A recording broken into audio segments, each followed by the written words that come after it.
Phone tapping కేసులో ఏ స్థాయిలో cinema నడిపించారో మనందరికీ తెలుసు. పొద్దున లేస్తే పేపర్‌లో, టీవీలో రోజుకొక కొత్త ఎపిసోడ్, రోజుకొక కొత్త యాంగిల్‌లో వెబ్ సీరీస్ లాగా అంటే వీళ్ళు రాసిన పేపర్‌లో రాసిన కథనాలు గావచ్చు, టీవీలో వేసినటువంటి వార్తలు గావచ్చు, ఇవన్నీ తీస్తే కొన్ని వందల వెబ్ సీరీస్‌లు తీయొచ్చనుకుంటా నాకు తెలిసి. వందల ఎపిసోడ్‌లతోటి వందల వెబ్ సీరీస్‌లు తీయొచ్చు. రోజుకో రకంగా ఎవడికి నచ్చినట్టుగా వాడు పెన్నుందిగా అని రాసేయడం, కీబోర్డ్ ఉంది గాని టైప్ జేయడం, ఛానెల్ ఉన్నాయి గాని చూపియడం. అంటే అందులో వాస్తవం ఎంత, అవాస్తవం ఎంత అనేది ఎవనికి అవసరం లేదు.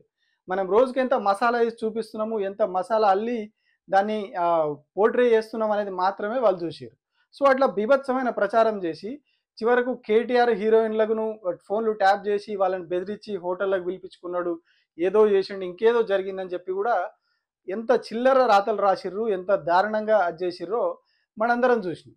కేవలం ఈ మీడియానే కాదు, స్వయంగా కాంగ్రెస్ పార్టీకి సంబంధించినటువంటి నాయకులు, బీజేపీకి సంబంధించినటువంటి నాయకులు, కేంద్ర హోంశాఖ సహాయ మంత్రి పదవిలో ఉన్నటువంటి ఇంక్లూడింగ్ బండి సంజయ్ లాంటి వ్యక్తులు కూడా ఎంత చిల్లర కామెంట్స్ చేసిర్రో ఈ ఫోన్ ట్యాపింగ్ కేసు విషయంలో మనందరికీ తెలుసు. ఇక ముఖ్యమంత్రి రేవంత్ రెడ్డి ఎన్నిసార్లు ఏం మాట్లాడిండో ఫోన్ ట్యాపింగ్ కేసు గురించి రోజు చూస్తూనే ఉన్నాం మనం. ఇప్పటికి కూడా ఆయన ఎక్కడ ఏం జరిగినా దాని గురించి మాట్లాడుతూ ఉంటాడు. కానీ ఆ తర్వాత ఏం జరిగింది? అదే ఆ సిట్‌లో ఉన్నటువంటి ఒక అధికారి ఆఫ్ ది రికార్డ్‌గా చెప్పిన విషయం ఏంటంటే, అసలు ఏ హీరోయిన్‌ల ఫోన్ కూడా ట్యాప్ కాలేదు. వాళ్ళ ఫోన్‌లు ట్యాప్ చేయలేదు అని చెప్పి ఆయన క్లారిటీ ఇచ్చిండు. కానీ ఏదైతే తాటికాయంత అక్షరాలతోటి ఆ అంశాన్ని హీరోయిన్‌లను ఏదో చేసిర్రని చెప్పి ఫ్రంట్ పేజ్‌లో వార్తలేసిర్రో, ఏ నాయకులైతే అప్పుడు మాట్లాడిర్రో, ఇప్పుడెవరు కూడా అది మాట్లాడట్లేదు. ఇప్పుడెవరు కూడా ఇంక్లూడింగ్ ముఖ్యమంత్రి కూడా ఇదంతా కూడా లేదు, హీరోయిన్‌ల ఫోన్‌లు ట్యాప్ చేయలేదు అనే విషయం ఎవరు కూడా మాట్లాడట్లేదు. కానీ ఆ రోజు ఆరోపణలు చేసిన సమయంలో ప్రతి ఒక్కరు చేసిర్రు.